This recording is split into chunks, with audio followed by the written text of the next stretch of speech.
So on this day, May 14, 2007, Linkin Park had released their game-changer third album, Minutes to Midnight. I am very lucky that today is Throwback Week, giving me a really good idea to review an album.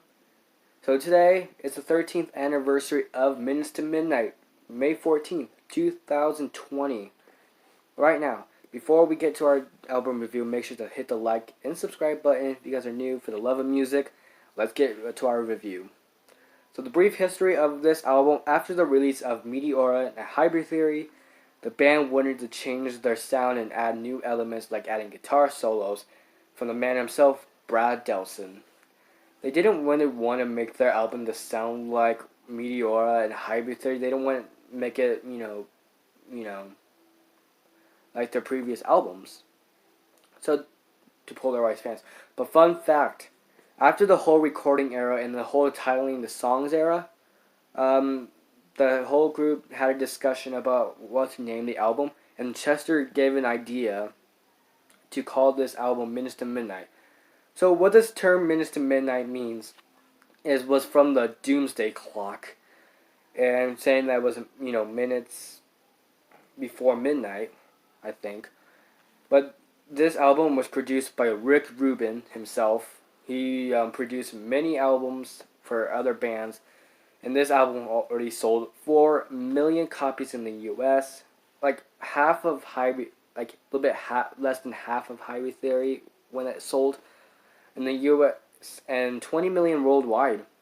And it's also ranked at 154 on the Billboard Hot 200 album on the decade. Brief sound and tone moment. There's an interesting array of heavy and soft elements to the album. I love when they added the guitar solos, making it better and, cleaner to the album.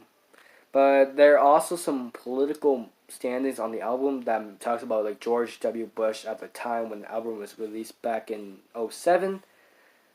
Brief track list. I'm going to go briefly do the whole track list. I'm going to point out a few tracks. I love the opening track, Wake. It starts soft, haunting, and then by the end, the pounding drums just kick, and then near the end of the track, it gets heavy, and then goes to the heavy song on the album, Given Up. The track includes clapping and keys jingling, but the moment you've all been waiting for, when you hear this song, at the bridge area of the song, the screams kick in, and then you get the 17-second scream from Chester Bennington himself. In this record, we have 2 haunting songs that are so heartbreaking: Leave Out All the Rest and Shadow of the Day. Valentine's Day is a song about separation of a loved one and having to spend Valentine's Day in solitude. I think this talks about Chester Bennington's father. I don't know what happened, but it's just spending time without him and then spending Valentine's Day without anyone. Alright, so finally we close this album with very soft vocals and acoustics. And this song, to end off this album, is called The Little Things That Give You Away. This track was meant for the devastation of Hurricane Katrina back in 2005 and Bush at the time. The track is very soft. At the end, you get the whole band to come together and just harmonize the entire song with the acoustic guitars, and just brings life to end off this record. So my initial ratings for this album is a positive 5 out of 5.